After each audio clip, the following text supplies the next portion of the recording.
Hello students, welcome back to my channel Psychology Point.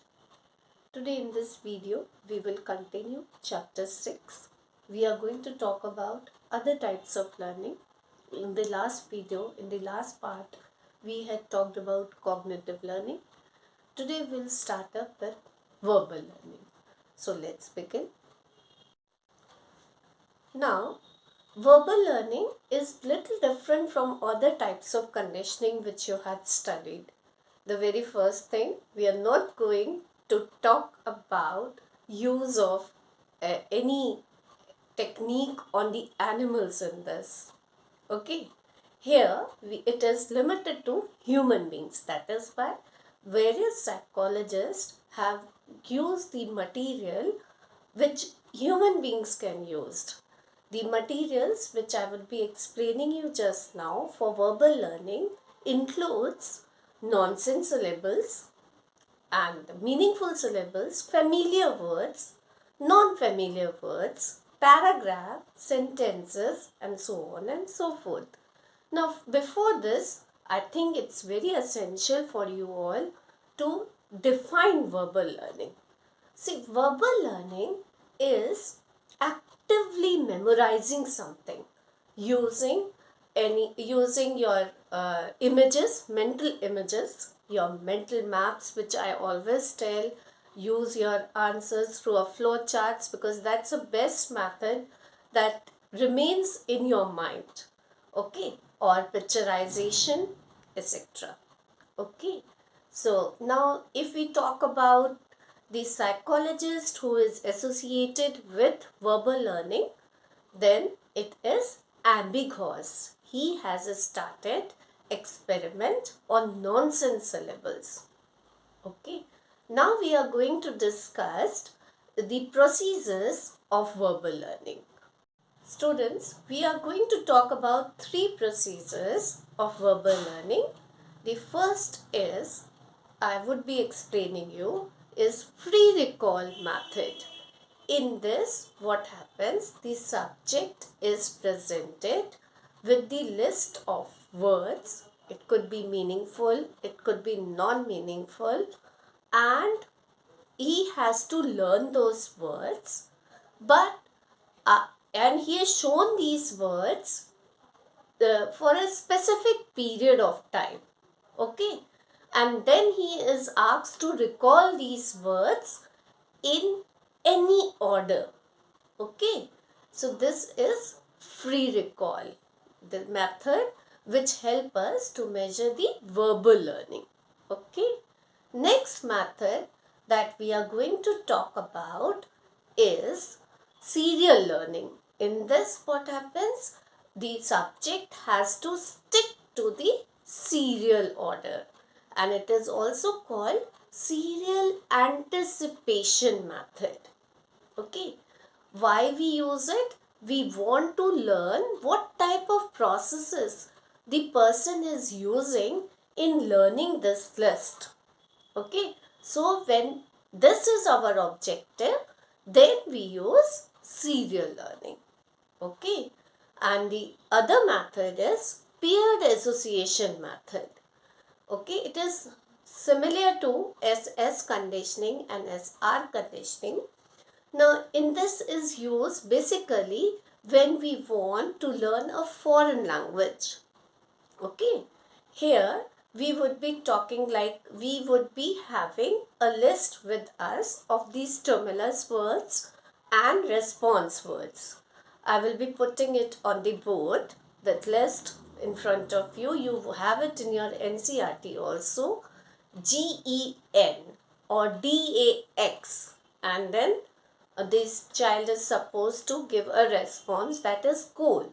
Now you would have a question in your mind ki how we would be able to learn foreign language using it. See children, you would be associating it. It is assumed when we use this method, it is assumed that English language you know. Okay, and you are here to learn some foreign language. So, for example, if I make the child repeat again and again, uh, good morning. Okay. Now, and the other response word is good morning, and whenever I speak bonzo, he will speak good morning.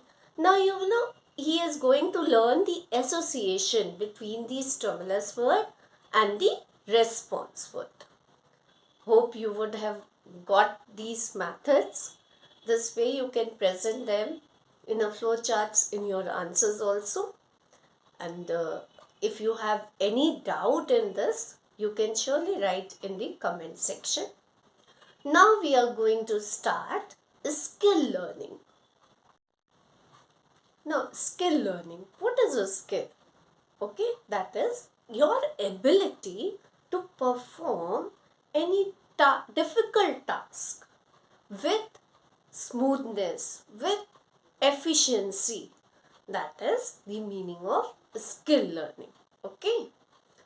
And here example could be car driving. Okay, that is you drive a car, that is a skill. Okay, which is involving use of your motor responses as well. And same way, writing is skills, which involves the use of again the motor, that's fingers and all. Reading is skills. All these are the examples of the skill learning, of skills rather. Okay, now next topic in your syllabus is the phases through which the skill learning passes. So we'll try to understand the first phase.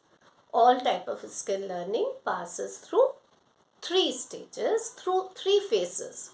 First is cognitive learning, cognitive phase. Now in this what happens? Supposingly you are learning to drive a car.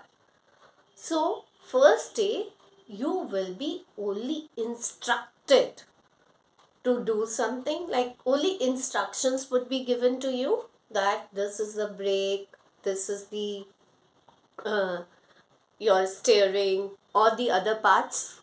Okay, only the instructions would be given to you. You will not be asked to drive it instantly, isn't it? So in the cognitive phases, the learner has to memorize the instructions.